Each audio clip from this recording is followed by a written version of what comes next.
제가 그 계명대학 모교 철학을 이번이 처음이 아닙니다. 2004년쯤에 지금부터 한 18년 전에 계명대학에서 모교 철학을 또 한번 초청을 받아서 강연한 적이 있습니다. 이거 오늘이 두 번째인 것 같습니다. 그리고 또 지난 작년 11월에 이 범어도서관에서 뭐 특강한다고 그래서 또 한번 초청을 받아와서 그때 또 한번 하고 갔습니다. 그때 그 강연을 했는데 그 아주 열심히 들으시더라고요. 그래서 감명을 받아가지고 또 목욕철학에서 초청을 해주시길래 먼 거리를 마다하지 않고 이렇게 왔습니다. 저는 그 세종대학교의 그 대양 휴머니티 칼리지 학장을 맡고 있고 현재 지금 맡고 있습니다. 지금 12년째 학장직을 맡고 있는데 대양 휴머니티 칼리지는 그 우리 대학의 교양대학입니다. 교양대학 학장을 오랫동안 맡고 있고요. 저는 아까 사회자가 말씀하신 것처럼 그 데이비드 휴메의 철학을 전공했고요. 그 다음에 그와 더불어 휴메의 그 종교 철학에 특히 특화된 그 전공을 했습니다. 그래서 기독교 철학과 종교 철학 이쪽 방면으로 연구를 해왔고요.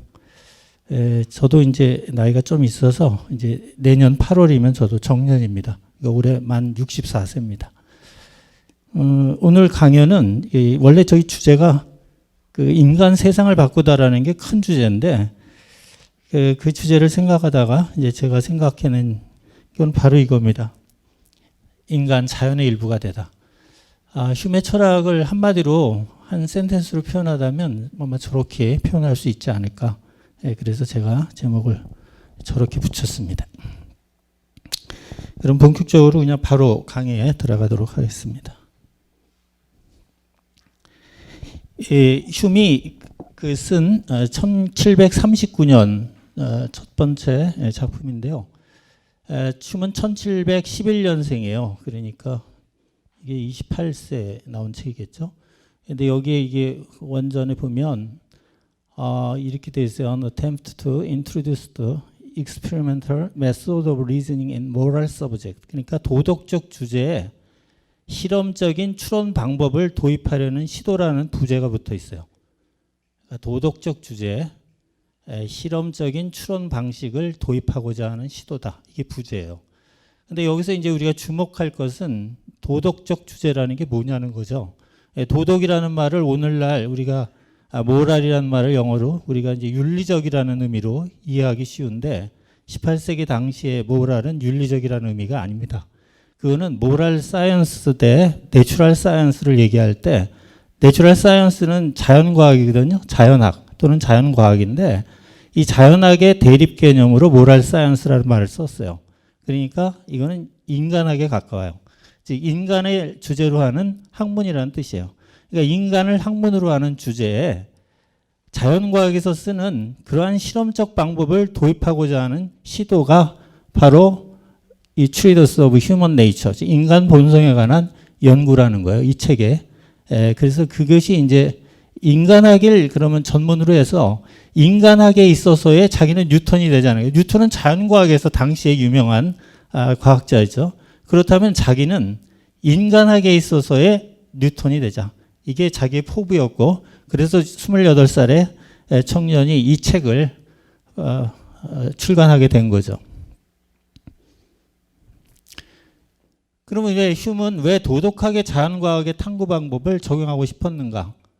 종래의 철학은 중세죠. 중세와 르네상스를 거쳤는데 여러분 잘 알다시피 르네상스라는 이제 자연과학의 혁명을 통해서 인간은 계시의 도움 없이 인간이 순수한 경험과 이성만으로도 진리에 도달할 수 있다는 확신을 갖게 됐고 그 확신이 계몽주의로 넘어오게 되거든요.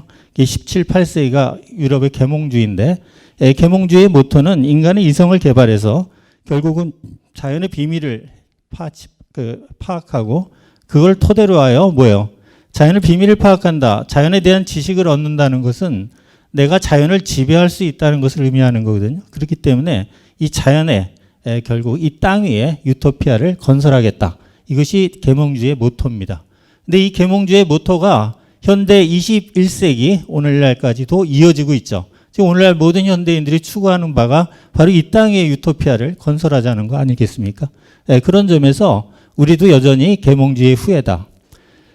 근데 이제 종래의 그 철학이란 중세 철학의 그 주제는 그거였죠. 신, 영혼, 물질과 같은 실체의 탐구를 통해 세계관을 구축하는 철학. 즉 형이상학이 바로 종래의 철학의 주제였어요. 여러분 지식과 지혜라는 말이 있죠. 지식을 knowledge라고 지혜를 wisdom이라고 합니다. 근데 지식과 지혜가 어떤 경우에 이제 혼용돼서도 쓰는데 지식과 지혜는 다릅니다. 분명히. 지식이 일종의 세계에 관한 정보라고 한다면 지혜라고 하는 것은 그 지식을 우리가 어떻게 활용할 것인가에 관한 어떤 암. 그러면 우리가 그걸 좀 더 명확하게 얘기한다면 지혜라고 하는 것은 일종의 세계관에 대한 믿음이고요. 그 세계관에서부터 뭐가 나오냐면 가치관이 나옵니다. 그러니까 세계가 유물론적이냐 또는 유심론적이냐 또는 이원론적이냐 어떤 세계를 우리가 믿느냐 또는 어떤 신이 존재하느냐 또는 신이 존재하지 않느냐 하는 그러한 어떤 세계관, 이건 기본 전제거든요. 이건 사실 입증하기가 어렵고 우리가 논증할 수 없는 대상인데 이거는 우리가 전제로 출발하는 하나의 믿음인데 이런 세계관에 대한 믿음, 여기에서 인생을 어떻게 살 것인가가 이 세계관으로부터 도출되는데 바로 그렇기 때문에 우리가 세계관에 대한 믿음을 우리가 뭐라고 하냐면 지혜라고 합니다. 그래서 우리가 기독교의 성경을 우리가 지혜서라고 하는 것은 성경 자체가 독특한 세계관을 우리에게 제시하고 있고 그 세계관으로부터 인생을 어떻게 살아야 되느냐 하는 가치관이 도출되기 때문에 그 세계관에 대한 우리의 믿음. 그러니까 세계관은 사실 암의 대상이 아니라 정확하게 얘기하면 믿음의 대상이에요. 믿음의 대상. 그렇기 때문에 그 믿음에서부터 예를 들면 지혜가 나오는 거죠. 근데 종래의 철학은 바로 그거였어요. 이 믿음의 문제를 인간의 이성을 갖고 있기 때문에 이해하려고 하고 논증하려고 해요. 아리스토텔레스의 메타피직 첫 번째 센텐스가 그거예요. 인간은 알고자 하는 욕망을 갖고 있다는 거예요. 이해하고자 하는 욕망을 갖고 있다. 인간이 이성을 갖고 있기 때문에 무조건 믿으라고 하면 좀 이성이 개발된 사람들은 이해하려고 하죠. 그래서 이해하려고 하기 때문에 결국은 철학은 신, 영혼, 물질과 같은 것들은 우리가 예를 들면 기독교의 관점에서 본다면 신은 애시당초 존재하고 모든 존재의 근본이니까 그 다음에 이제 인간을 영적 존재로 하나님이 창조하셨고 물질도 하나님이 직접 창조하셨죠. 그러니까 저 세 개의 존재가 의심할 나위 없어요. 그런데 그것을 순수하게 이성적으로 논증해 보이겠다는 거죠. 계시의 도움 없이. 이게 이제 형이상학이었고 이런 형이상학은 왜 했냐? 형이상학은 종교의 토대나 정당화를 제공하거나 또는 종교를 대체하는 역할을 수행했는데 인간이 그 이성을 갖고 있기 때문에 무조건 믿어라보다는 그 믿음에 대한 이성적인 설명이죠. 설명. 그것이 이제 신학이고 그것이 이제 조직신학 또는 이제 교리신학이라고도 하는데 신학이 있었고 또 때로는 종교를 대체하려고도 했어요. 예를 들면 플라톤의 이데아론이라고 하는 철학이 있는데 그 플라톤의 이데아론이라는 건 사실은 엄격히 따지면은 과거에 그들이 믿었던 그리스인들이 믿었던 신화적 종교를 대체하는 하나의 이성적 종교로서 제시된 거예요. 대안적 종교로. 그런데 플라톤이 몰랐던 점이 하나 있었는데 그건 뭐냐면 이 세계관이라고 하는 게 이성의 논증이라든가 이성을 대상으로 한 것이 아니라는 거죠. 즉 세계관은 우리가 이성으로 이해하고 이성으로 아는 암의 문제가 아니라 사실은 믿음의 문제라는 거죠. 그리고 그것이 의지와 감성의 차원의 문제지 예를 들면 이성의 차원의 문제가 아니라는 거예요. 여기 이 자리에 앉아 계신 분들 중에서 종교라고 하는 것을 우리가 이성이라고 생각하는 사람은 없을 겁니다. 종교는 어디까지나 인간의 의지와 감성의 문제이지 이성의 문제가 아니거든요. 근데 그거를 자꾸 이성의 문제로 생각하면은 그게 어긋나기 시작하죠. 그래서 우리가 어떤 면에서 예를 들면 교리신학이나 조직신학을 공부한다고 그래서 신학이 생기는 것도 아니고 어떤 면에서 교리신학이나 조직신학이라는 것은 우리 신앙을 어떤 면에서 reinforce, 강화시켜주는데 도움을 줄 뿐이지 실제로 도움과는 무관한 이야기입니다. 자, 제가 좀 말이 좀 장황하게 진행되는데 그러나 이제 계속 진행하겠습니다. 형이상학은 인간의 이해력에 대한 그릇된 이해에서 비롯된 궤변이거나 망상에 지나지 않는다. 휴메이 이렇게 비판하고 있어요. 종래의 주제로 담았던 신이나 영혼이나 물질과 같은 것을 이성과 경험을 통해서 논증하려고 하는, 또 경험도 배제한 채 순수 사변적인 이성에 의해서만 신과 영혼의 물질의 존재를 입증하고 그들 간의 관계를 규명하려는 이런 사변 철학은 인간 이해력에 대한 잘못된 이해에서, 잘못된 오해에서 비롯된 궤변에 불과하다. 다시 얘기하면 인간 이해력은 신의 존재나 영혼의 존재라든가 예를 들면 물질의 존재, 실체성에 대해서 논증할 위치에 있지 않다는 거죠. 인간 이성의 능력이 그렇지 못하다는 거예요. 보통 이제 언더스탠딩을 갖다가 독일 철학을 주로 한 사람들은 오성이라고 번역하는데, 그러나 그거는 이제 이성과 이제 구분시킬 때 오성이라고 하고, 우리 보러 이제 보통 그 경험론자들이 할 때는 저희가 학계에서 논의할 때 이해력이라고 하는 것이 맞겠다. 그래서 이제 언더스탠딩이를 이해력이라고 번역하고 있습니다. 그래서 이제 인간 이해력에 대한 이제 그릇된 궤변이나 망상이다. 그러면 이제 인간의 그 철학이라고 하는 건, 철학은 도대체 뭐에다 집중해야 되느냐? 이제 그거에 대한 얘기가 나오는 거예요.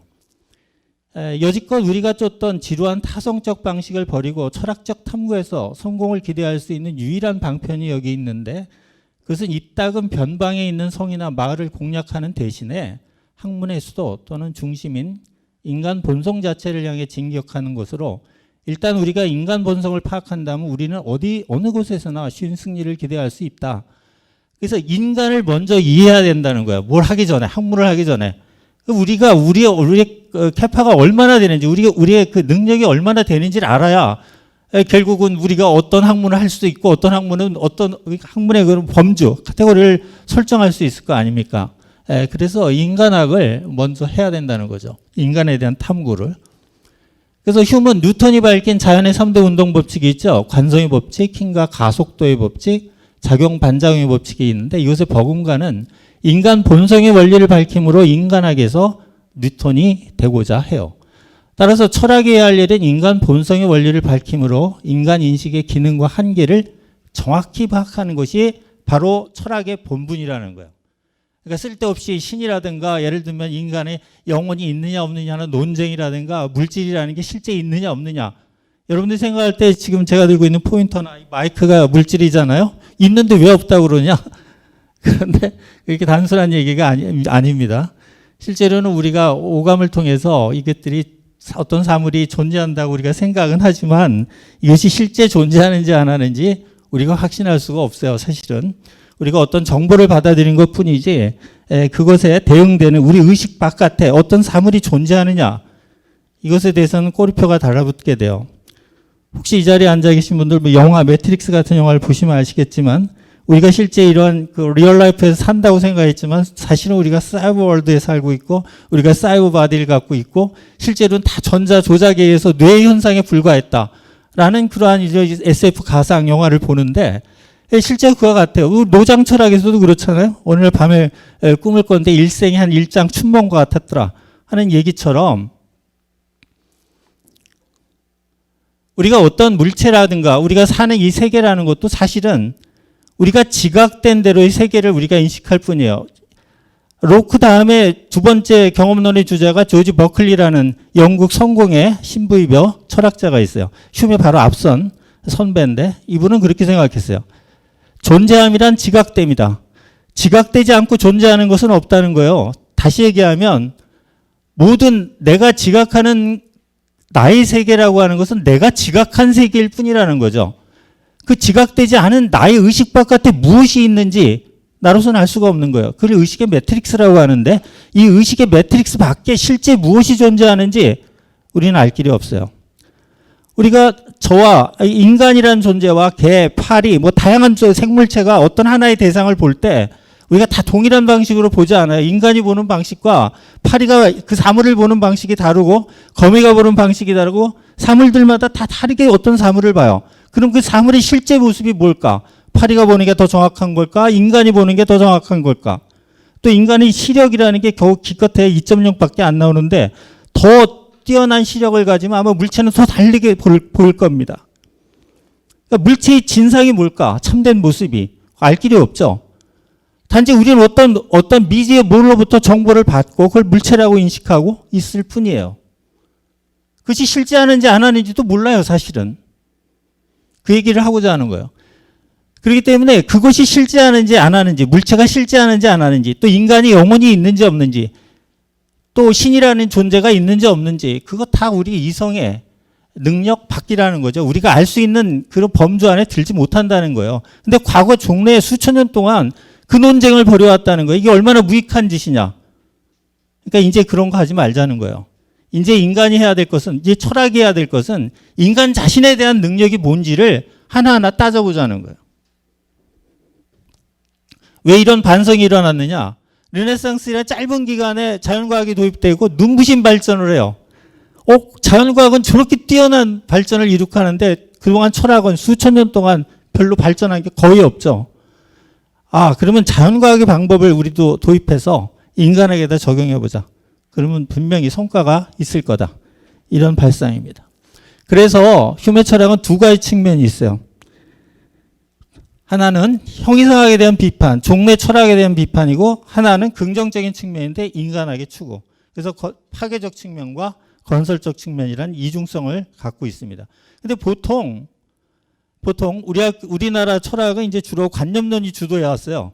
그러다 보니까 칸트 입장에서 늘 흉을 보다 보니까 흉이 늘 회의주의자로만 그렇게 각인돼 있고 부정적인 측면만 강조됐는데 실제 그렇지는 않습니다. 긍정적인 측면을 볼 필요가 있어요.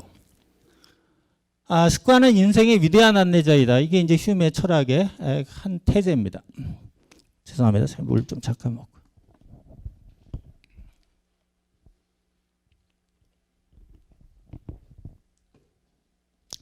휴메는 인간 이혈액에 대한 자연과학적 탐구는 경험론의 원리에 기초한다고 이렇게 얘기해요. 물론 이제 자연과학도 경험론의 원리에 기초하는 거죠. 그래서 모든 지식은 경험에 기초해 있고 궁극적으로 경험으로부터 유래를 찾을 수 있다. 그러니까 경험에 토대를 두지 않는 것은 지식일 수 없다는 거죠. 이게 이제 나중에 20세기에 들어가면 논리 실증주의나 검증주의 이런 것들을 도입하게 되는 계기가 되기도 하는 겁니다. 그래서 휴먼 경험론의 원리에 입각해 인간의 지식을 설명하고자 해요. 그래서 모든 과학적 지식의 전제가 되는, 또 모든 인간 사고의 전제가 되는 것이 뭐냐면 인과율이라고 하는 거예요. 나중에 칸트의 순수이성 비판에서 가장 핵심적인 주제가 이제 인과율에 관한 설명인데, 그 인과율에 대해 종래는 그것이 자연에 내재하는 자연의 법칙이라고 생각했어요. 그런데 우리는 인과율에 대한 지식을 경험을 통해 과연 얻을 수 있을까 하는 거죠. 왜 인과율이 중요하냐면요, 이 세상의 모든 사물들이 존재하고 있잖아요. 그 사물의 원인을 쫓아가다 보면 가장 궁극적인 원인, 무언가가 있을 거다. 이 세상에 태초에 존재하게 할. 그것이 신 아니냐 이거죠. 그런 점에서 인과율이라고 하는 것이 종래 형이상학의 청이상학을 받들고 있던, 과거 청이상학이라고 하는 종래의 철학을 받들고 있던 가장 중요한 기둥이 뭐냐 하면 바로 인과율이에요. 바로 이 인과율에 대한 공격을 시작하고 있는 거예요. 자, 인과율이 만약에 지탱될 수 없다면, 아까 물질이라는 것도 그래요. 우리가 아무리 경험적으로 어떤 그 사물에 대한 지각을 얻었을 때 그 지각의 원인이 되는 무언가가 하여간 내 의식 바깥에 존재할 거 아닙니까? 의식 바깥에. 그러니까 그걸 우리가 물체라고 부르고 그런다는 거죠. 그래서 인과율이라고 하는 게 종래 형이상학에 떠받들고 있는 가장 중요한 축이다. 근데 그 인과율에 대한 지식을 그럼 우리는 경험을 통해서 얻을 수 있을까? 이게 이제 반문이에요. 왜냐하면 모든 지식은 경험에서부터 출발한다고 하니까, 그러면 인과율은 과연 우리가 경험을 통해서 얻을 수 있겠는가 하는 거죠. 자, 모든 지식의 추론의 근거가 되는 인과율에 대한 지식을 경험을 통해 얻을 수 있는가? 이게 이제 질문이고요. 여기에 대해서 이제 그는 인과율이라고 하는 걸 분석해 보면 이와 같이 분리되는데, 원인과 결과 간에 공간적으로 인접해 있다는 인접성, 그 다음에 시간적으로 계기성, 그 다음에 항시적으로 이어서 연결돼 있다는 연접성, 이런 것들밖에 보이지 않는다는 거죠. 근데 원인 인과율이라고 한다면 반드시 필연적 연관성이라는 게 나와야 되는데, 이 필연적 연관성이 보이지 않는다는 거예요. 예를 들면 우리가 수없이, 아마 수백만 년, 수천 년만 년 동안 우리가 동쪽에서 해가 떠서 서쪽으로 지는 걸 봤지만, 그것이 아무리 반복된다고 한더라도 거기서 필연성이 나오진 않거든요. 당장 다음이라도 내일이라도 해가 안 뜰 수도 있고. 그렇기 때문에 그러한 반복에서부터는 저런 필연적 연관성이 나오지 않고 인과율이 필연적인 원리로도 적용되지 않는다는 거예요. 그렇다면 인과율은 어떻게 생긴 거냐? 원인과 결과 간의 연접에 대한 반복된 관찰이 습관을 야기시키고 습관이 연상작용을 만들어내고 연상작용이 결국은 하나 인상이 돼서 인과율이라는 관념을 만들어낸다는 거예요. 그러니까 결국 습관의 작용으로 우리가 인과율이라고 하는 일종의 원리를 만들어냈다는 거죠. 그러니까 이게 필연성을 갖느냐? 경험적으로는 우리가 필연적이라고 볼 수 있지만 엄밀한 의미에서의 필연성은 확보되지가 않는 거죠. 그리고 저러한 인과율의 개념은 어디까지나 현상계에 존재하는 사물들 간의 감각계에 존재하는 현상계에서만 적용되는 그런 원리다라는 이야기가 되고 말아요. 자, 그러면서 이제 이게 좀 더 충격적인데 인간은 동물이다. 모든 사유의 토대가 되는 인과율은 연상과 습관의 산물일 뿐이라는 거예요. 따라서 습관은 인생의 위대한 안내자라는 말을 갖다가 Inquiry Concerning Human Understanding에서 그런 얘기를 하고 있고요. 그래서 인간은 이제 더 이상 이성이라는 날개를 달고 천상을 논일던 신적인 존재가 아니다. 날개를 잃은 인간은 동물과 마찬가지로 관찰과 경험에 기반을 둔 습관과 그리고 본능에 의존하며 살아가는 존재일 뿐이라는 거죠. 자, 여기 이제 휴메이 쓴 어떤 그 짧은 인용문을 좀 읽어드릴게요. 동물은 그들의 경험적 추론에서 이성의 안내를 받지 않는다. 아이들이나 대부분의 인류 역시 그들의 일상적 행동과 사유에서 이성의 안내를 받지 않는다. 심지어는 철학자들까지도 이성의 안내를 받지 않는데 그들 역시 모든 삶의 실제적 부분에서 대체로 범인들과 마찬가지이며 그들과 같은 삶의 원리에 따라 살아간다. 동물은 관찰에서 많은 부분의 지식을 얻지만 동시에 본능에서 얻는 것이 굉장히 많고 이 본능은 일상적인 경우 그들이 소유하고 있는 능력을 넘어서며 그것은 오랜 훈련과 경험에 의해서 향상될 수 있는 것이다. 이렇게 얘기하고 있어요. 자, 그러면 이제 자아의 관념이라는 게 있어요. 이 자아라는 관념이 대단히 중요한데 오늘 주제와도 연관되는 겁니다. 인간 자연의 일부가 되다. 자아라고 하는 것은 일종의 이제 영적 실체를 우리가 생각할 수가 있는데 영적 실체의 관념은 인과율에 따른 상상의 산물일 뿐이다. 과거에는 이제 종교를 우리가 생각해 봅시다. 종교에서 제일 중요한 건 신이 존재해야 되고요. 그 다음에 두 번째로 중요한 게 있어요. 특히 이제 기독교에서 서구의 종교는 대표적인 게 기독교니까 제일 중요한 게 뭐냐면 영적인 실체가 존재해야 돼요. 그걸 영혼이라고 하는데 영혼이 만약에 존재하지 않는다면 천국에 갈 주체도 없는 거죠. 인간이 죽으면 그냥 흙으로 다 돌아가는 거니까 그걸로 끝이죠.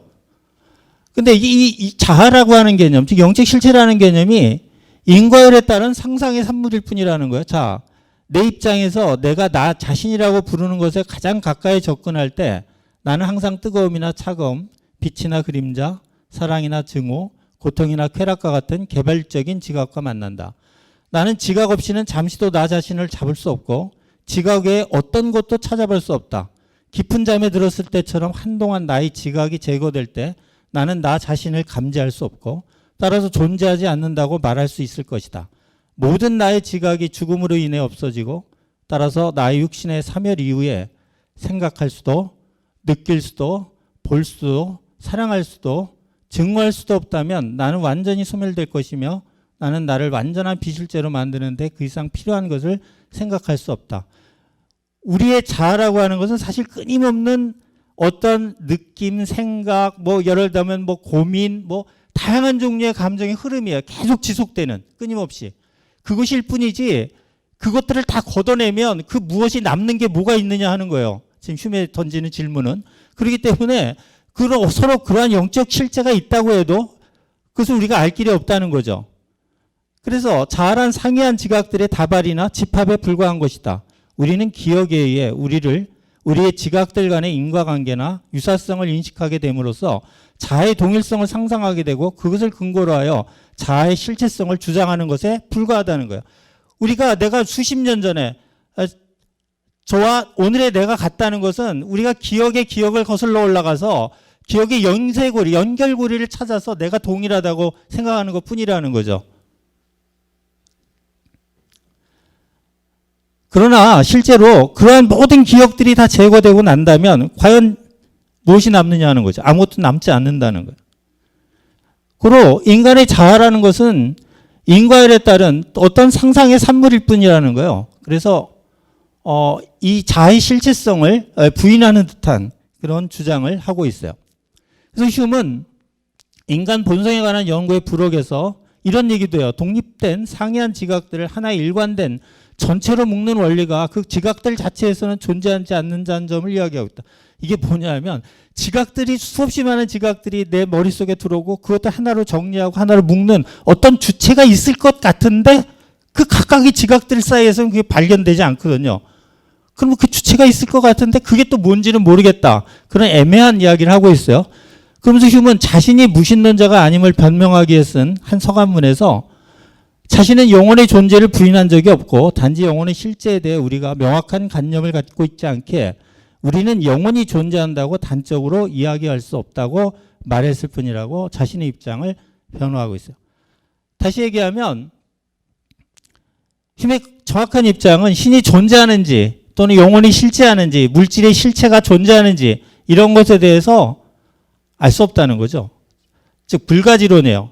지금 우리의 인간의 인식의 능력으로는 그것이 있다 없다라고 말할 수 있지 않다는 거예요. 사실이 그렇죠. 어떻게 본다면 아까 이제 제가 조지 버클리 얘기를 했는데 버클리가 생각하는 세계란 나의 지각된 세계예요. 내가 지각하는 한에 있어서의 세계죠. 그러니까 여러분들과 제가 똑같은 물리적 세계에 살고 있는 것 같지만 사실은 안 그래요. 우리가 경험한 세계가 우리의 세계일 뿐이에요. 그것이 무슨 책으로 읽던 영화를 봤던 또 내가 여러 곳을 다니면서 봤던 또 누구를 만났던 내 세계 안에 있는 존재, 내 세계의 크기와 여러분의 세계의 크기는 다 달라요. 그리고 구성도 다르고. 왜?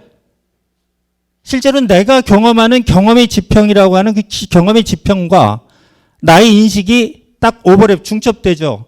그것이 곧 나이기도 하면서 그것이 동시에 세계이기도 한 거죠. 그러니까 세계와 나의 의식이 정확하게 일치하는 거예요.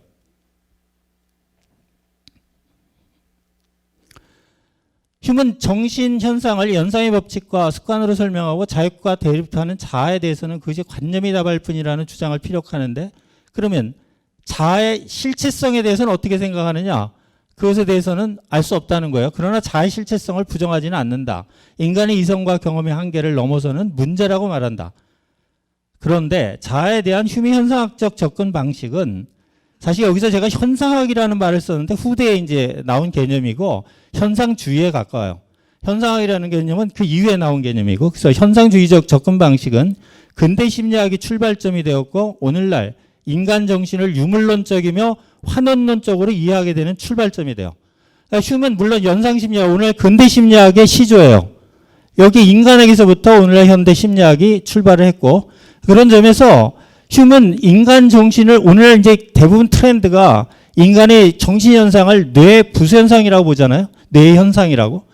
이런 사고 방식, 이 환원주의적인 사고 방식의 출발점이 되고 있어요. 본의 아니게. 하여간 휴미 이러한 논쟁을 시작했고 또한 휴미로 인하여 이런 것들이 되고 있어요. 그러나 휴 자신은 정확하게 학문적으로 이성적으로 얘기한다면 거기엔 불가론적인 입장이었어요. 그러나 이후에 그 전환은 그렇게 전개되지 않았어요.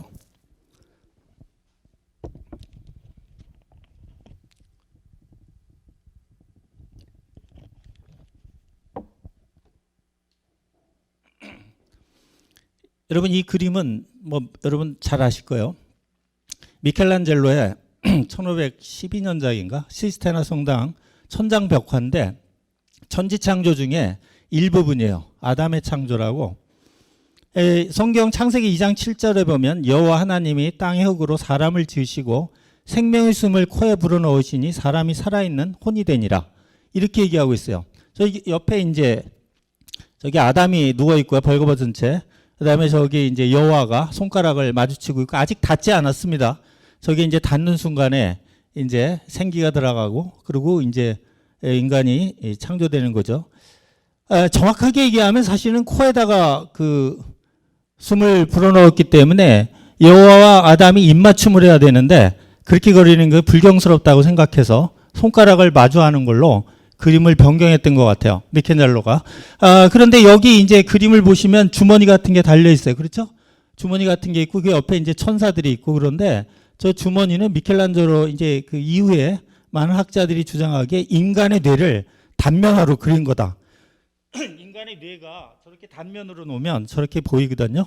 인간의 뇌를 단면으로 놓고 그래서 어떤 면에서 여호와께서 인간의 그 저기에다가 일단 정신을 넣어주는 거다, 이런 상징적으로 설명하는 그런 학자들도 있습니다. 제가 왜 이 그림을 넣냐면 기독교의 오래된 그 전통, 특히 대부분 이제 고등 종교에서도 그러지만 인간이라고 하는 건 단순히 물질의 덩어리가 아니라 인간에게 영혼이 존재한다는 거죠.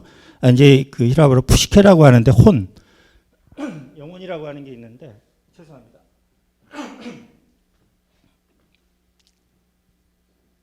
우리가 이제 컴퓨터를 예를 들어 볼까요? 컴퓨터를 사면 뭐 노트북이든 뭐 컴퓨터든 아이패드든 뭘 사면 그거 자체가 그냥 구동되진 않죠.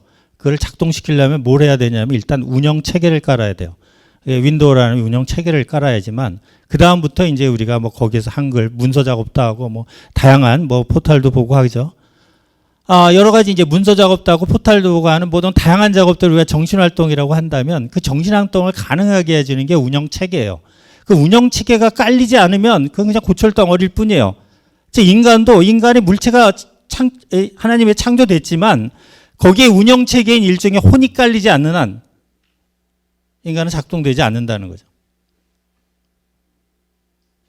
일종의 우리가 인간의 영혼이라고 하는 것을 오늘날 컴퓨터를 비유적으로 생각한다면 일종의 운영 체계처럼 생각해 보세요. 운영 체계 자체가 드러나지는 않지만 그 모든 것들을 가능하게 해주는 하나는 그러한 거다라고 생각한다면 조금 이해에 다가갈 것 같아요.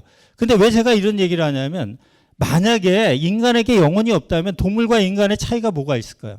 인간이 그저 동물이라고 한다면 인간의 생명이 왜 동물의 생명보다 더 존엄하고 왜 가치가 있다고 우리가 우겨대는 걸까요?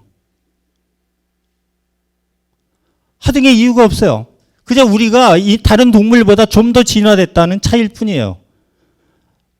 다시 얘기하면 다른 동물보다 우리가 더 강하다는 것 차이일 뿐이에요. 만약에 강함이 존엄의 근거가 된다면 강한 사람이 약한 사람보다 존엄한 거죠. 머리가 좋은 사람이 머리가 나쁜 사람보다 존엄하고 그런 강자의 논리가 적용돼요.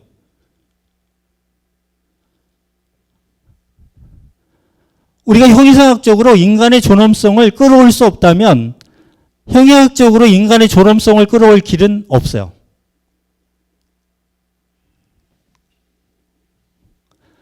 시대에 따라서 인간의 영혼을 바라보는 관점을 제가 좀 정리해 봤어요. 그리스 신화 시대의 기원전 6세기 이전에는 모든 것에 영혼이 존재한다고 봤어요. 심지어 돌멩이까지도, 무생물까지도.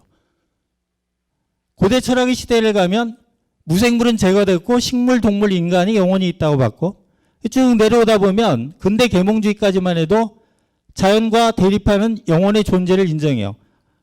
예를 들면 영국 경험론자 중에 시조를 로크라고 하죠. 로크도 영혼의 존재 인정했고 버클리도 마찬가지예요. 그러나 흉에 와서 뭐요? 모른다요. 있는지 없는지. 이러면서부터 자연의 일부로 편입되기 시작하는 거예요.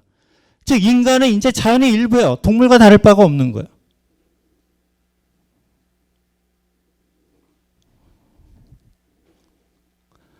자, 휴메 인간학의 반향, 제가 이렇게 얘기했는데 오늘날 이제 심리학이라고 하는 것이 오늘날 굉장히 인기죠. 특성과를 가면 아마 거의 인문학 도서에 한 7, 80%를 다 심리학 책에 점거하고 있는 것 같아요.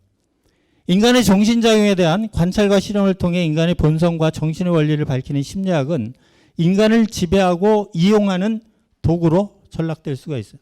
실제 심리학이 오늘날 인간의 경영학의 원리에 많이 활용되고 있고 뭐 여러분 잘 알죠? 마케팅의 원리에 철저하게 적용되고 있죠. 우리가 무언가를 욕망하고 무언가를 소비한다고 생각하지만 사실 우리가 다 그 욕망조차도 마케팅에서 어떻게 지배되고 있는 거죠. 그렇지 않습니까? 우리가 꼭 밤 10시가 넘어가면 그 라면 광고가 나오죠. 그 다음에 맥주 광고가 같이 나와요. 그래서 그냥 자연스럽게 라면을 끓여 먹게 되고 이것도 다 하나 인간의 심리를 조절하고 있는 거야. 그리고 예를 들면 큰 마트에 가면 꼭 아기 기저귀 파는 데 옆에 맥주를 같이 놓는데요. 그럼 젊은 아빠들이 기저귀 사러 갔다가 맥주도 같이 갖고 오게. 그렇게 배치한다는 거죠. 이게 다 어디서 나오냐? 심리학 교과서에서 나와. 자연과학이 인간 탐욕의 도구로 전락함으로 자연을 훼손했듯 심리학 역시 인간성을 훼손하고 황폐화시키는 오늘날 도구로 전락되고 있어요. 그것이 인문학이라는 이름으로 보급되고 있고, 원래 인문학이 중요하다고 얘기하면서 인문학을 왜 하느냐? 돈이 되니까 한다는 거예요. 돈이 되니까. 윤리학도 그래요. 인간은 쾌락을 추구하고 고통을 피하는 존재라는 심리학적 사실. 이게 동물이에요. 동물. 동물이 바로 그래요. 이 인간이 동물이라는 전제에서 출발한 게 바로 공리주의입니다. 공리주의는 도덕을 당위가 아닌 자기 이익이라는 동기에서 출발해요. 그래서 패티모랄리즘이라는 위선적 도덕주의의 토대가 되는데, 사실 최대 다수의 최대 행복의 원리를 따르는 것이 공리주의인데, 최대 다수의 최대 행복에 자기 이익이 포함되지 않으면 어떤 인간도 그걸 선택하지 않아요. 그래서 애시당초 공리주의의 초기 주창자였던 벤담은 그것이 이미 실패했음을 알았어요. 왜? 자기 이기심이 너무 강하기 때문에 다수의 이익을, 이타성을 보이지 않는다는 거죠. 오늘날 공리주의가 오늘날 윤리학을 지배하고 있어요. 오늘날 여러분이 알게 모르게 공리적인 사고로다가 윤리적 판단을 하고 있어요, 이미.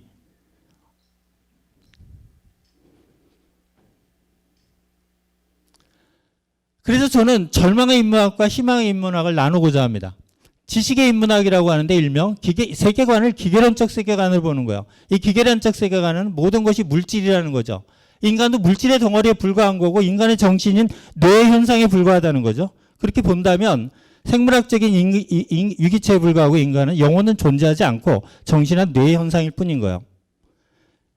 그리고 인간의 주체는 어디까지나 머리 이성이고, 그다음에 이제 경험과 탐구를 실험을 통해서 인간을 이해하고, 그 이해하는 이유는 이해와 실리 추구예요.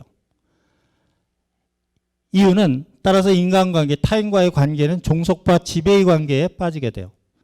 이것이 이제 일종의 절망의 인문학이에요. 반면에 제2인문학은 목적론적 세계관을 가져요. 모든 인간은 나름의 존재의 이유와 목적을 갖고 태어난다는 거죠. 그렇기 때문에 하나하나의 인간이 어떤 형태와 어떤 모습, 어떤 능력을 갖고 태어났던 나름의 충분한 가치가 있다는 거예요. 나름대로. 그것이 목적론적 세계관이에요. 이것에 따라서 인간은 형이상학적 존재고 영혼이 존재해요. 영혼이. 그래서 인간의 이 육체가 아이덴티티를 갖는 게 아니라 오히려 영혼에 더 의미를 갖는, 영혼에 방점을 두는 거죠. 그리고 인간의 주체는 오히려 머리보다는 가슴과 감성에 있다고 보는 거예요. 그리고 가슴과 감정이 있기 때문에 인간과의 관계가 공감과 실천이 중요해요. 누군가에게 같이 공감해 주는 것. 그 다음에 뭔가 움직이고 행동하는 것. 이게 실천과 더불어 살기예요. 그리고 여기서의 추구하는 목적은 타인과의 관계는 공정과 협력이에요. 이런 인문학이 바로 지혜의 인문학이고, 이것을 우리가 일명 희망의 인문학이라고 합니다.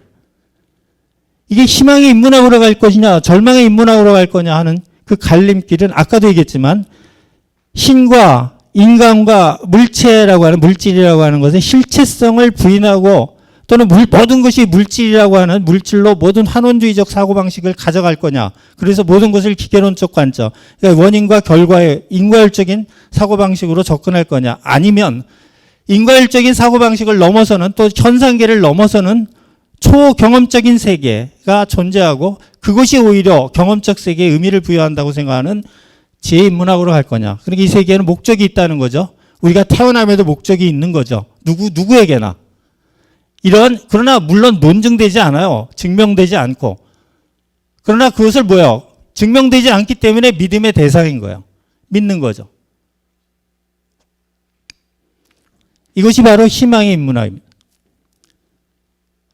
철학이라고 하는 것이 논증할 수는 없지만 적어도 철학의 가치는 어디 있냐? 그렇다면 적어도 제가 하는 것, 이게 메타필로소피라고 할 수 있는데, 적어도 지식의 인문학은 이렇고 지혜의 인문학은 이렇습니다 하고 설명하는 것, 이것도 철학의 행동이에요. 철학의 영역이고. 어떤 인문학을 선택할지 여러분들에게 보여드리는 거죠. 우리에게 어떤 인문학이 더 중요한지. 예를 들면 성경도 우리에게 하나의 훌륭한 인문학이에요. 종교적 인문학이죠. 그래서 성경이라고 하는 책도 우리가 인문학적으로 그 책을 볼 수가 있는 거예요. 물론 성경뿐이 아니죠. 코란도 그렇고.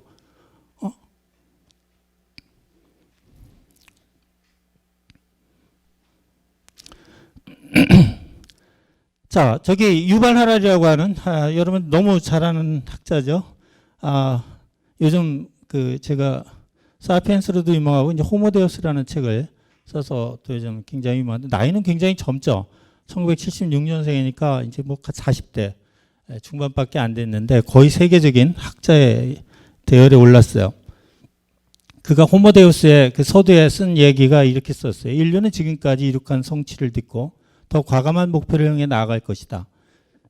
전례 없는 수준의 번영, 건강, 평화를 얻은 인류의 다음 목표는 과거의 기록과 현재의 가치들을 고려할 때 불멸, 행복, 신성이 될 것입니다.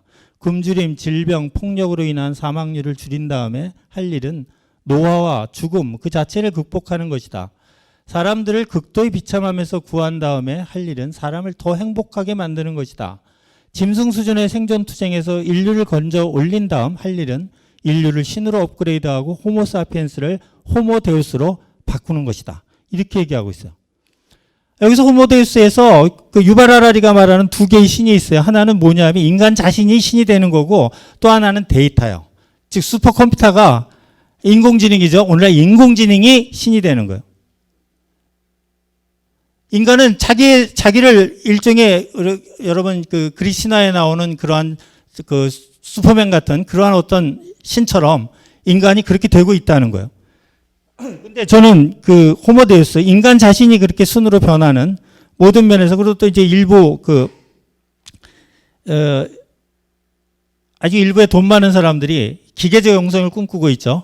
그래서 휴머노이드 로봇의 뇌에다가 자기의 모든 기억을 갖다가 다시 복제해서 이전시킴으로써 자기가 휴머노이드 로봇을 통해서 영생하겠다. 이런 꿈을 가져요. 이 전제는 뭐냐면 인간에게는 혼이 없다는 게 전제예요. 그리고 모든 기억이 곧 자아고 모든 기억이 결국 인간이라는 전제예요. 기계론적 사고방식이죠. 자, 저는 이걸 보면서 왜 저기 마이다스 터치 그러니까 마이다스의 손이라는 그 유명한 그 신화 이야기가 나오죠. 마이다스 왕이 결국은 신으로부터 하나의 축복을 받는데 그것이 뭐냐면 자기가 만지는 것마다 금으로 변하게 해달라는 그 소망대로 자기가 만지는 모든 것이 금이 돼요. 자, 마이다스 왕이 그 손을 이루게 되고 이제 만지기 시작하죠. 그러니까 모든 것이 다 금으로 변해요. 너무 황홀했죠. 그러나 자기가 음식을 먹으려고 하면 음식도 금이 돼요. 자기 사랑하는 딸을 만지자 사랑하는 딸도 금덩어리로 변하고 말았어요. 결국 이것은 축복이 아니라 재앙이었음을 곧 알게 됐죠. 인간에게도 마찬가지라고 봐요. 인간이 지금 오늘날 오래 살려고 자기 몸에 온갖 기계를 다 집어넣어요. 지금 심장 바꾸고 간 바꾸고 모든 기관을 다 기계로 바꿔요. 심지어 뇌까지도. 그러면 어느 선에서부터 인간은 더 이상 유기체가 아니라 이미 기계가 돼버린 거예요. 인간은 결국 뭐가 된 거예요? 금덩어리로 만든 거와 마찬가지로 자기 딸을 스스로가 금덩어리를 만든 것처럼 인간은 결국은 신이 되는 게 아니라 자기를 파멸로 끌어가는 파멸의 움직임을 시작한 게 아니냐 하는 거예요. 거기다가 오늘날 인공지능은 모든 사람들의 모든 미래를 예측한다고 얘기해요. 그래서 인공지능을 신으로 섬기는 종교까지도 얼마 전에 미국에서 종교의 미래라고 하는 종교의 미래인가? 미래의 길이라고 하는 그러한 그 종교가 인공지능을 신으로 섬기는 교회가 생겨났어요. 근데 최근에 문을 닫았다고 그래요. 근데 하여간 5, 6년 동안 계속 지속됐는데 인공지능이 앞으로 이제 신의 역할을 대신할 거라는 거죠. 자기에게 뭔가 궁금한 거면 다 인공지능한테 물어보면 된다는 거예요. 오늘날 초연결 사회잖아요. 모든 것이 다 연결되면서 자기의 모든 것에 관한 정보가 모든 데이터가 어디에? 슈퍼컴퓨터에 저장되고 따라서 내가 몇 년 후에 무슨 질병이 생길 거고 그거를 예방하려면 뭘 해야 되고 또 나에게 배우자 적합한 배우자는 누구고 이런 것까지 다 인공지능이 다 해결해 줄 거라는 거죠. 그렇다면 인간이라고 하는 건 도대체 자유로운 존재일까요? 서로 인간이 자유를 갖고 있다고 해도 그 자유를 행사하지 않을 겁니다.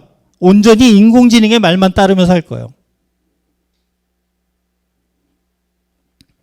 그것이 과연 인간에게 행복한 삶이고 그것이 우리가 꿈꾸는 유토피아인지 우리가 되묻지 않을 수가 없는 거죠.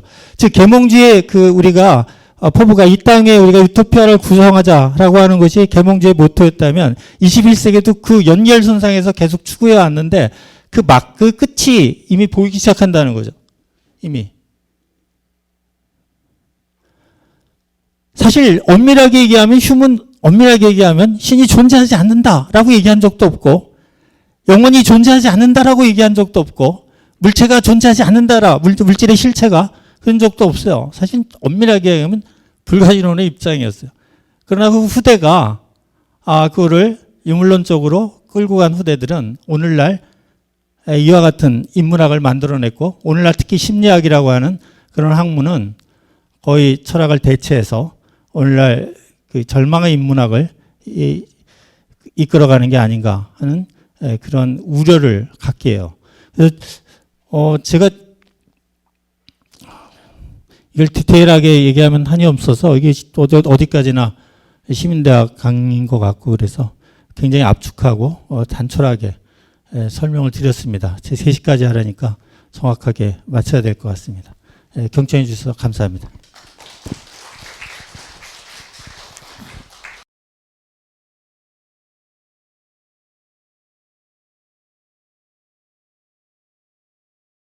토론 시간 시작하도록 하겠습니다. 오늘 811회고 시간 참 빨리 지나가죠.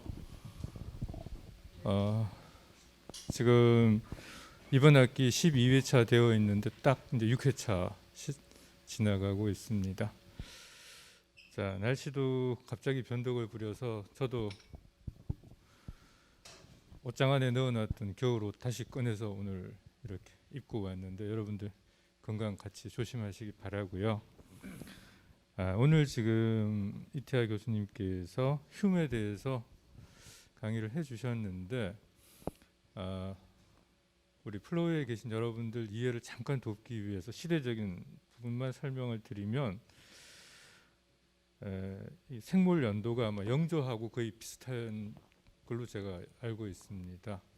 그러니까 조선으로 따지면 영조 시대가 이 흉이 살았던 시기하고 같다라고 이해하시면 그 문화적인 패턴에서 우리가 이해하기가 조금 더 수월한 부분이 있을 겁니다. 그러면 자, 영조 시대에 이미 서양 사람들이 자연과학에 대해서 어떻게 생각하고 있었는가, 이런 부분들을 함께 비교해서 볼 수 있을 것 같습니다.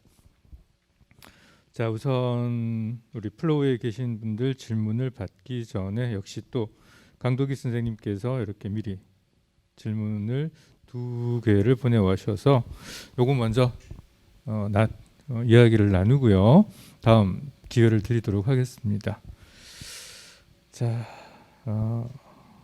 총 2편인데 첫 번째, 총 3편으로 구성된 휴머의 대표 저서인 인간의 본성에 관한 논고 제2편 정념론에 대해 간략하게 설명 부탁드리겠습니다. 첫 번째 질문입니다. 네, 정념에 대해서.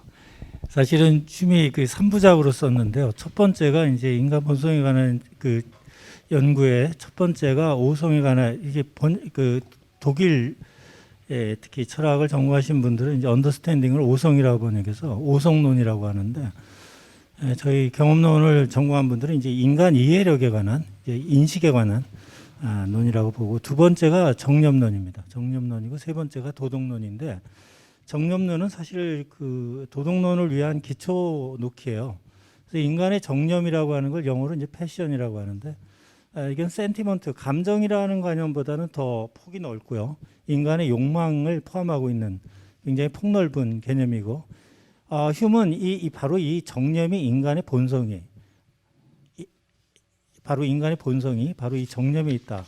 그러니까 인간의 아이덴티티를 보통 계몽주의자들은 다 이성에다 놓고 있는데 반해서 휴먼 정념에다 놓고 있습니다. 그래서 무슨 얘기를 했냐면 인간의 이성은 정념의 노예일 뿐이다 라는 아주 유명한 말을 남겼어요.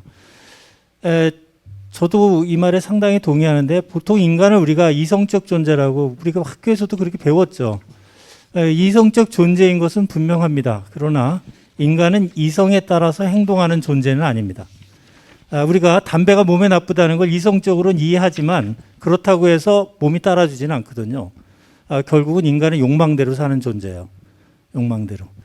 그래서 거의 죽기 직전에나 돼야 담배를 끊거나 아니면 뭐 누가 열심히 바가지를 긁어야 이제 겨우 이제 담배를 끊거나 아마 죽을 때까지도 거의 끊기 힘들 겁니다. 술도 마찬가지고 또 학생들 뭐 늘 열심히 공부해야 되는 걸 이성적으로 알면서도 늘 놀죠.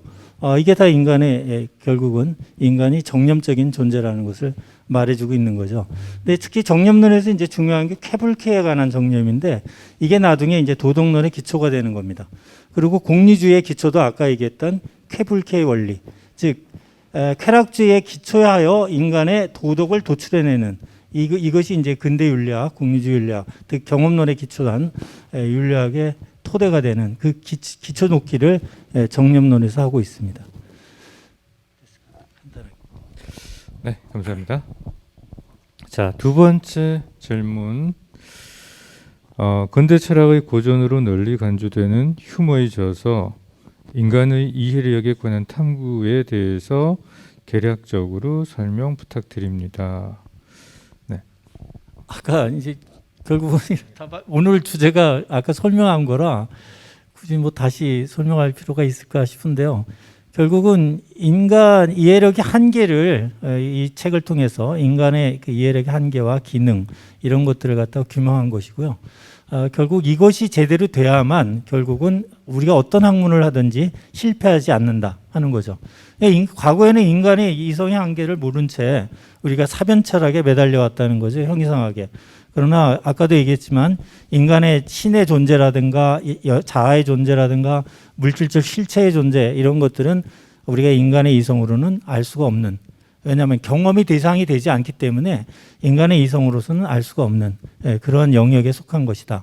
그리고 인과율의 사고에 의해서 인과율의 기초에서 이 모든 사물의 궁극적 원인인 신이 존재한다라는 이런 신의 존재 논증도 사실은 인과율에 기초하는데 인과율 자체가 그렇게 필연적인 연관성을 가져올 만큼 엄밀한 법칙이 못 된다는 것을 그가 경험론을 통해서 밝혀주고 있죠. 그래서 인과율이라는 것은 인간이 습관의 산물로 갖게 된 그런 믿음에 불과하다라는 거죠. 그렇다면 우리가 경험계를 초월해 신이 존재한다는 것을 단순히 인과율만 갖고 논증하는 것은 무리가 있다는 거죠.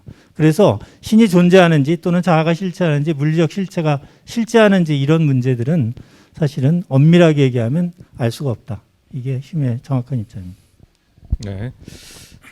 1700년대 나온 휴메 생각 사고 방식이 오늘날 인지과학이나 심리철학 부분에 토대를 이루는 하나의 이론 영역이기도 합니다. 그리고 헐리우드 영화들을 보면 이러한 인지과학과 관련된 영화들이 한 15년 전부터 해서 꽤 많이 나와 있었습니다. 그래서 인간의 정신이라는 것이 결국은 어떤 뇌 신경 뉴런의 작용이고 이것을 우리가 컴퓨터에서 자료를 USB에 축적하듯이 이 기억을 따로 뽑아 추출해가지고 사용을 한다면 아주 극단적으로는 인간의 어떤 복제물을 만들고 여기에 기억을 이식한 과정도 가능하다라는 상당히 상상력이 풍부한 영상들이 만들어지는데 이런 것들이 그냥 하루아침에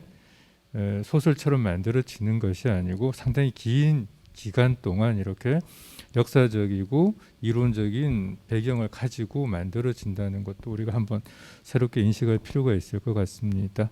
네, 자 플로어에 앉아 계신 선생님들 질문 받도록 하겠습니다. 혹시 질문하실 분 손들어서 의사 표명해 주시면 됩니다. 네, 감독님.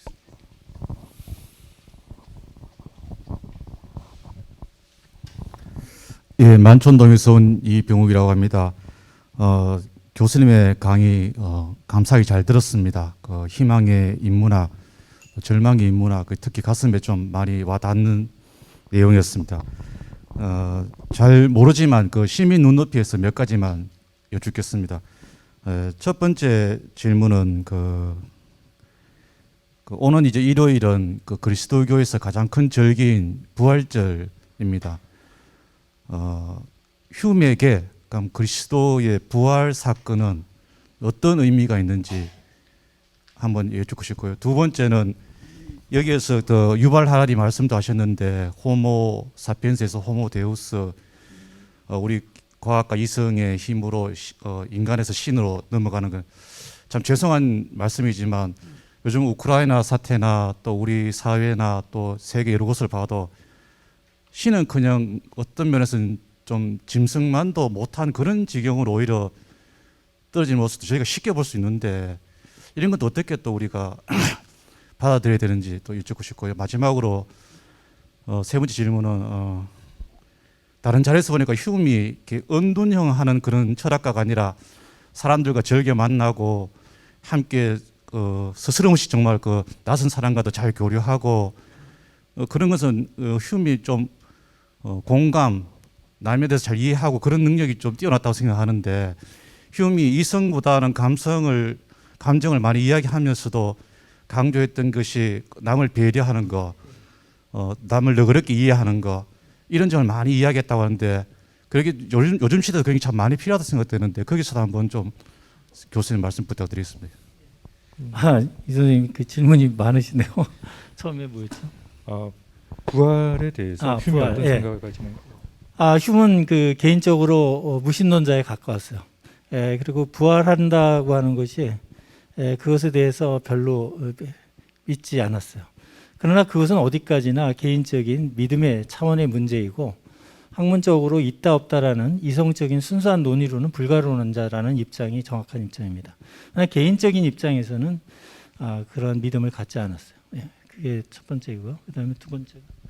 지금 이건 폭이 좀 넓을 것 같습니다. 지금 현대 우리가 살아가는 이 세상에서 인간의 어떤 속성을 어떻게 봐야 될 것인가 아마 이런 의미인 것 같습니다. 그러니까 지금 러시아하고 우크라이나 전쟁이 일어나고 있는 상황을 보면 도저히 이성적인 어떤 것도 아니고 신의 존재도 자체도 사실 이 문제는 뭐 굉장히 오래된 문제죠. 악의 문제인데 신이라고 할 때 우리가 신을 이렇게 구분할 때 이제 신은 전지전능하고 모든 것을 다 하시는 알시다뿐만 아니라 모든 걸 다 할 수 있는 전능한 존재일 뿐이 아니라 전선한 완벽하게 선한 존재라고 우리가 알고 있어요. 근데 과대 이제 고대 철학 중에 이제 에피크로스라고 하는 철학자는 이런 논변을 전개시켜요. 신이 전능한 존재인데 악을 방치한다면 그는 선하지 않은 존재이고 또 그가 선한 존재인데 악을 방치한다면 그건 무능한 존재이다. 고로 전능하고 전선한 존재로서의 신은 존재할 수가 없다. 따라서 신은 존재하지 않는다는 거예요. 그게 에피크로스의 딜레마 논증인데 그거는 이제 신에 대한 좀 더 영적으로 깊이 있는 이해가 필요해요. 뭐가 필요하냐면 이겁니다. 만약 신은 우리가 에덴 동산에 이제 창세기를 보면 에덴 동산의 이야기가 나오는데 거기 에덴 동산에 선악과 이야기가 나오죠. 선악과 이야기를 나올 때 제가 어렸을 때는 이렇게 유치한 얘기를 성경에다 집어넣나. 이걸 따먹지 말라고 하나님이 금지했는데 그걸 따먹어서 에덴에서 추방된다는 얘기가 나와요. 그걸 읽을 때마다 참 유치하다는 얘기를 했었는데 어느새 이제 제가 철학을 공부하고 또 제가 좋아하는 철학자가 이제 아우스티누스인데 아우스티누스 신국론을 읽고 그다음에 종교 철학을 하면서 많은 깨달음을 얻었습니다. 그 신화라고 하는 것은 굉장히 에센스를 우리에게 전달하는 하나의 그림 언어, 그러니까 픽처 랭귀지한 기법인데 그런 어떤 아주 강렬한 핵심적인 메시지를 전달해주고 있어요. 일단 선악과를 따먹지 말라는 명령은 우리에게 뭐가 있다는 것을 의미하냐면 인간에게 자유의지가 있다는 것을 의미해요. 즉 하나님은 인간을 자유롭게 창조했다는 거죠. 그러니까 그 자유라고 하는 것이 하나님이 인간을 자신의 모상대로 창조했다는데 도대체 하나님과 인간의 닮은 꼴이 뭔가? 그 닮은 꼴이 바로 신이 갖고 있는 자유를 인간이 갖고 있다는 거예요. 자유롭다. 자유로운 것이 인간이 갖고 있는 거라는 거죠. 그래서 악이라고 하는 것은 사실 엄밀하게 따져본다면 인간이 자유를 행사한 결과로 나타난 것뿐이지 결국 신이 악을 만든 건 아니라는 거죠. 그래서 전적으로 그 악에 대한 책임은 인간에게 있다. 근데 왜 그렇게 착하고 선한 그 하나님께서 그래도 그렇지 왜 그런 악을 방치하고 계시냐 이렇게 얘기할 수도 있는데 이거는 하나님이 인간을 창조한 섭리라는 관점에서 볼 때 충돌하는 문제가 있어요. 무슨 문제냐면 하나님이 인간을 순수하게 자유롭게 만들었는데 신이 전면에 나타나서 자 이제 내가 있다는 걸 너희들에게 다 보여주겠다. 악한 자를 늘 나타날 때마다 처단하고 늘 선한 사람에게 잘 권선징악을 철저하게 보여주신다면 아마 이 땅에서 악한 일을 하면서 살 인간은 아무도 없을 거예요. 대신에 또 하나 이제 부작용이 따르죠. 모든 사람이 신의 입만 쳐다보고 살 거예요. 다시 얘기하면 모든 사람은 신의 꼭두각시로 살게 되겠죠. 그건 어떻게 본다면 신이 인간을 창조한 창조의 섭리에 어긋나는 모습이 될 거예요. 따라서 철저하게 하나님은 숨은 신이다. 인간에게 드러나지 않는다는 거죠. 그것이 뒷면에 드러나고 알려질 때 인간은 더 이상 자유를 행사할 수 없는 존재가 되는 그런 문제가 있다는 거예요. 그래서 우리가 종교철학적으로 좀 더 이제 신에 대한 성찰을 하면 할수록 또 개인적인 차원에서 악의 문제도 다 해할 수 있는 길은 있거든요. 근데 그걸 이성적으로만 설명하는 데는 조금 문제가 있죠. 그러나 제가 지금까지 설명한 방식으로도 어느 정도는 설명이 될 수 있다 이렇게 생각이 됩니다. 네, 이 질문하고 네. 관련해서 지금 현재 벌어지고 있는 부조리 상황을 휴의 눈으로 본다면 어떻게 진단을 할까요? 휴은 신앙의 문제에 관해서는 이제 종교라고 하는 것은 이성에 기초를 둔 게 아니라 신앙, 즉 믿음에 기초를 둔 거다 이렇게 얘기했기 때문에 그 문제에 관해서 그렇게 쟁론을 벌이지는 않았어요, 사실상. 예. 네, 알겠습니다. 휴의 영국사를 썼는데 휴은 사실은 이제 대형 백과사전에 보면 휴은 철학자로 소개돼 있지 않고 히스토리언 역사가로 소개돼 있어요. 왜냐하면 6권짜리 발림의 역사서를 썼는데 휴은 종교에 대해서 상당한 이제 현실적으로 드러난 부패나 부정에 관한 이야기를 많이 신랄하게 까긴 하지만 그렇다고 해서 종교의 유용성을 갖다 부정하지는 않았어요. 자, 세 번째 질문에 대한 답을 위해서는 이 휴의 인간적인 삶이나 비하인드 스토리 같은 걸 조금 이야기하시면 좀 내용이 전달될 수 있겠죠. 네, 휴은 영국에 가서도 상당히 오랫동안 살롱계를 많이 참석도 하고 굉장히 말을 잘했다고 그래요. 재담이 있고 굉장히 유쾌한 사람이었고 그의 철학을 보면 상당히 에세이도 많은 에세이를 남겼는데 성격이 쾌활했고 그래서 높은 지위에도 올라갔어요. 사실은 정치적으로도. 그리고 그 당시 나이로 치면 꽤 장수했어요. 65세까지 살았으니까. 그래서 그 당시 18세기 나이로 치면 상당히 아마 그것도 성격 때문에 그랬던 것 같아요. 장수했고 그 다음에 이제 그러한 어떤 아까도 얘기했지만 인간의 패션을 중시하고 아까도 그랬죠. 제가 그래서 희망의 인문학 이러면 어느 정도의 그런 공감과 인간의 실천을 중시한 그런 철학자였고 그래서 참여형 지식인이었다. 저는 이제 생각하는 것이 이제 요즘 특별히 이제 한국 철학계를 돌아보면 한국 철학계뿐만 아니라 사실 미국도 마찬가지인데 우리가 어떤 큰 문제가 생기면은 그 철학자에게 뭔가 문제를 묻지 않습니다. 철학자라는 게 우리 사회에 정말 있긴 한 걸까 할 정도로 자괴감이 드는데 어떤 사회적으로 문제가 생기고 그러면 우리가 좀 고견을 듣고 싶어 하잖아요. 그런 사람들 중에 과연 우리 사회에서 철학자가 있냐 이거죠. 언론사에서 뭐 기자가 찾아가서 어떤 철학자를 만나고 인터뷰를 하면서 여기에 대해서 좀 조언을 구한다거나 그런 사람 없지 않습니까? 그래서 참 가슴 아픈데 과거에 제가 보니까 이제 저는 이제 주로 계몽주의 이제 17, 18세기 영국 철학자들을 주로 전공했는데 당시의 철학자들은 현실적인 문제를 갖고 씨름했던 사람이에요. 현실적인 문제에 대한 솔루션을 제공하기 위해서 철학을 했지 관념이 유의로 철학을 한 게 아니거든요. 로크가 이제 관용론을 썼고 그 기독교 합리성이라는 책을 썼는데 거의 신학 책에 가까워요. 그래서 이제 관용론을 피고 있는데 관용론의 기초가 되는 성경에서 관용론의 기초가 되는 그 토대를 찾기 위해서 이제 주로 이제 4개의 복음서를 중심으로 해서 예수가 어떤 구원의 조건을 얘기했는가를 이제 면밀하게 따지면서 아주 심플한 그 구원론을 주장했다는 거예요. 그래서 오늘날 수많은 교리 논쟁을 벌이고 있는데 그거 다 말장난에 불과하다.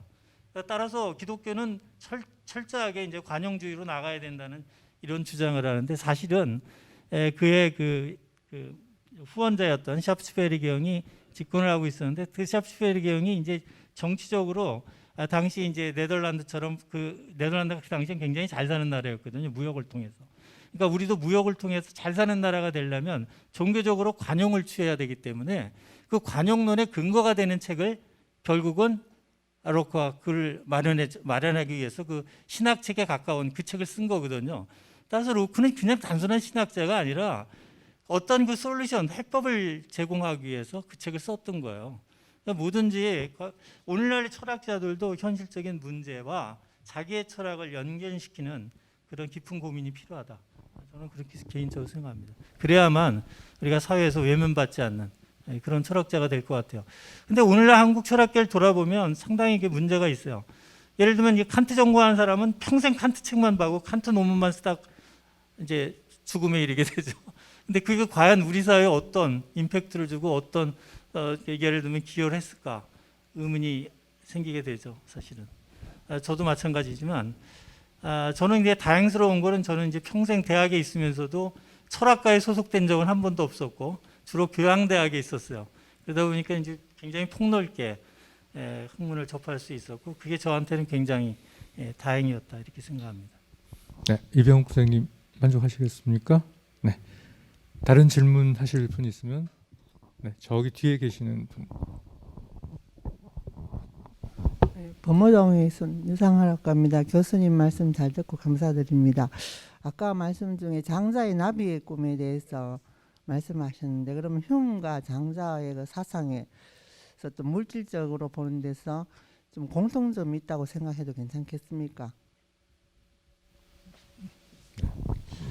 아까 이제 제가 그 말씀을 드린 거는 아까 이제 경험의 지평과 이제 자아의 지평이 결국 오버랩 되는데 같은 예를 들면 자아가 여기 있고 여기에 물체가 여기 있다면 서로 접점이 생겨야 이제 인식이 생길 거 아니에요. 그 인식이 생기는 그 파트가 그 세계이자 자아라는 얘기입니다. 그러니까 결국 내가 경험하지 않는 어떤 내 의식의 지평 너머에 뭐가 존재한다는 걸 우리가 알 수가 없죠. 그렇죠?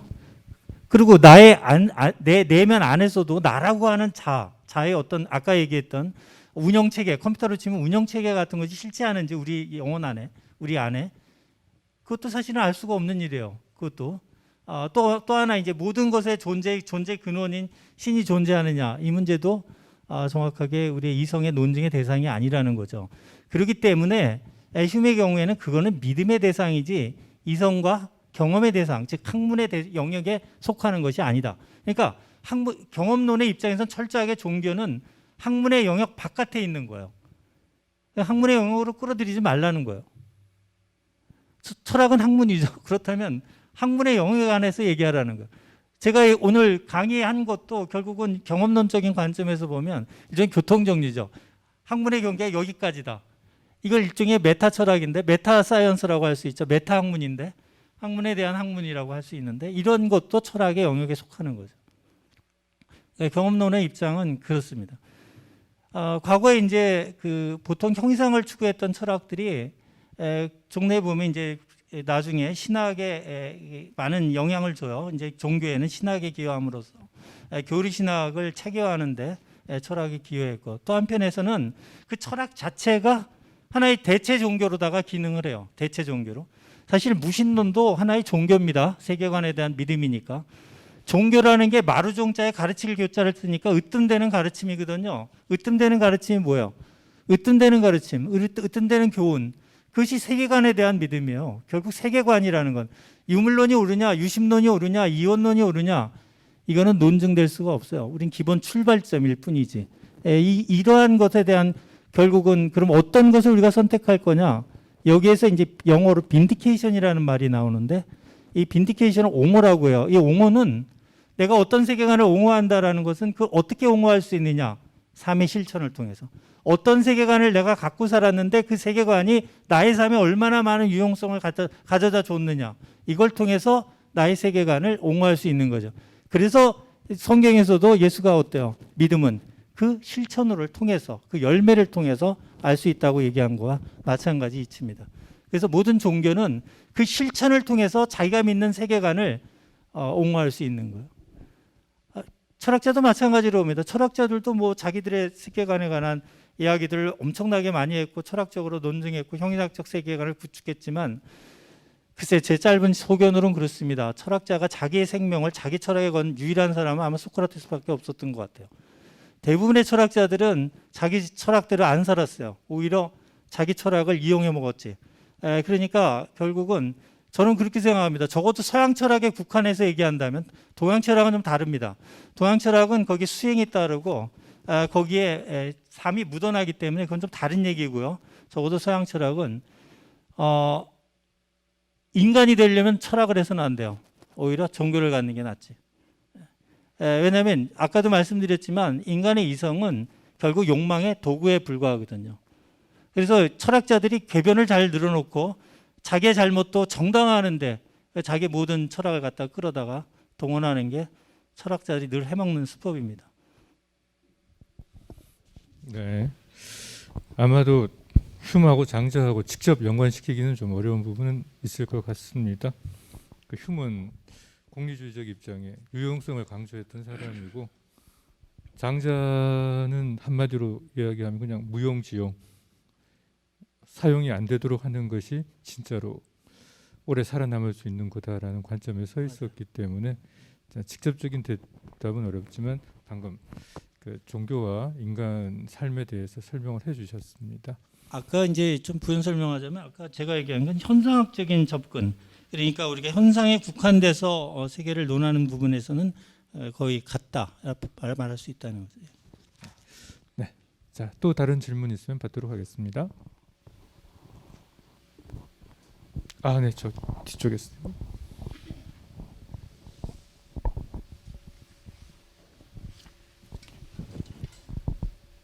데이비드 휴미 회의론자다 혹은 무신론자라고 여겨진 그 이유 중에 하나가 자기 자신을 인식 못하는 상황에서 어떻게 그 신을 알 수 있겠느냐라고 하는 설명을 들을 때 교수님 지금 오늘 강연해 주신 그 신관에 대한 이해는 도움이 됩니다. 그러나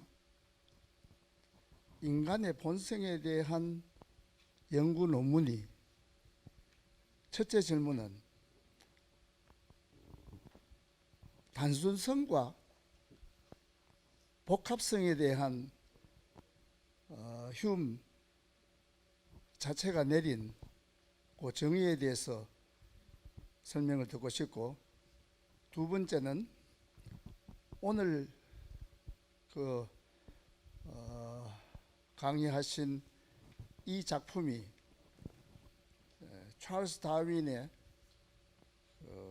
진화론에 상당한 영향을 주었거나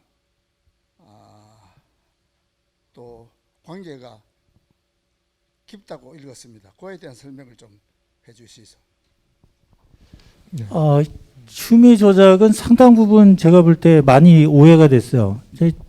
이상하게 그 존 로크도 이제 18세기 영국 이신론자들에 의해서 많이 인용됐었는데 사실은 로크 자체는 종교를 부정한 사람도 아니고 기성 종교를 받아들인 사람인데 오히려 그 자꾸 자연신록 또는 자연종교론자로다가 몰아간 게 18세기 수많은 이신론자들이었거든요. 마찬가지로 휴움도 실제로 그가 유물론자고 환원론자냐? 아니거든요.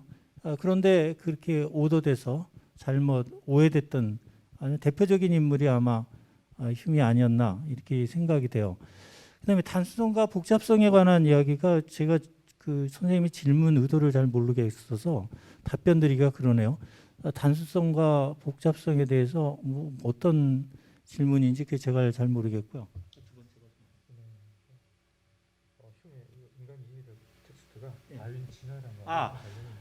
그래서 아까 이제 그 오해라는 점에서 그래서 아마 휴메 분명히 아마 연관성이 있을 겁니다. 다행히 아까도 얘기했지만 이제 동물에 관하여라는 얘기에서 인간을 동물과 매우 유사한, 그러니까 거의 동물과 같은 존재라는 거죠. 이렇게 이해하는 것은 굉장히 획기적이었고 그것 때문에 사실 앞서도 얘기했지만 휴먼 사실 글래스고 대학이나 에딘버러 대학 교수직에 지원했다가 다 낙방했습니다. 떨어지고 말았는데 무신론자고 영혼의 존재를 인정하지 않는 그런 존재라는 거. 그런 사람이 어떻게 대학 강단에 서냐는 거죠. 그래서 이제 결국은 고배를 마셨는데 그게 자기가 한 번도 영혼의 존재를 부정한 적이 없고 신의 존재를 부정한 적이 없다는 그런 유명한 서간을 써서 대학 이사장한테 보내요, 편지로. 이게 서간이 지금도 남아 있는데 그걸 이제 많은 사람들은 이제 흉이 거짓으로 썼다. 그걸 잡을 얻기 위해서. 근데 저는 그렇게 보지 않습니다. 그건 사실이에요. 흉이 그렇게 거짓말하고 그럴 사람이 아니었고 그거는 학문적으로 명철히 보면 흉은 불가지론자였지 부정하지는 않았어요. 그리고 그 문제는 이성의 문제가 아니라 믿음의 문제라고 본 거예요. 믿음의 문제. 그러니까 믿음의 문제지 그걸 왜 이성적으로 논쟁을 하냐 이거죠. 그렇게 말씀드릴 수 있을 것 같습니다. 분명히 아까 말씀드린 것처럼 물론 다윈의 영향을 줬을 겁니다. 예. 자, 오늘 811회 인간 자연의 일부가 되다 흉 지금까지 강연하시고 토론에 임해주신 이태하 교수님께 다시 한번 큰 박수 부탁드리겠습니다. 네. 다음 주에는 이제 자유주의 관련된 루소를 가지고 한국외대 김용민 교수님께서 강연을 해주시겠고요. 오늘 또 저희들은 6시 반부터 승서에서 콜로키움이 진행이 됩니다. 네. 긴 시간 참여해 주셔서 많이 감사합니다. 안녕히 돌아가십시오.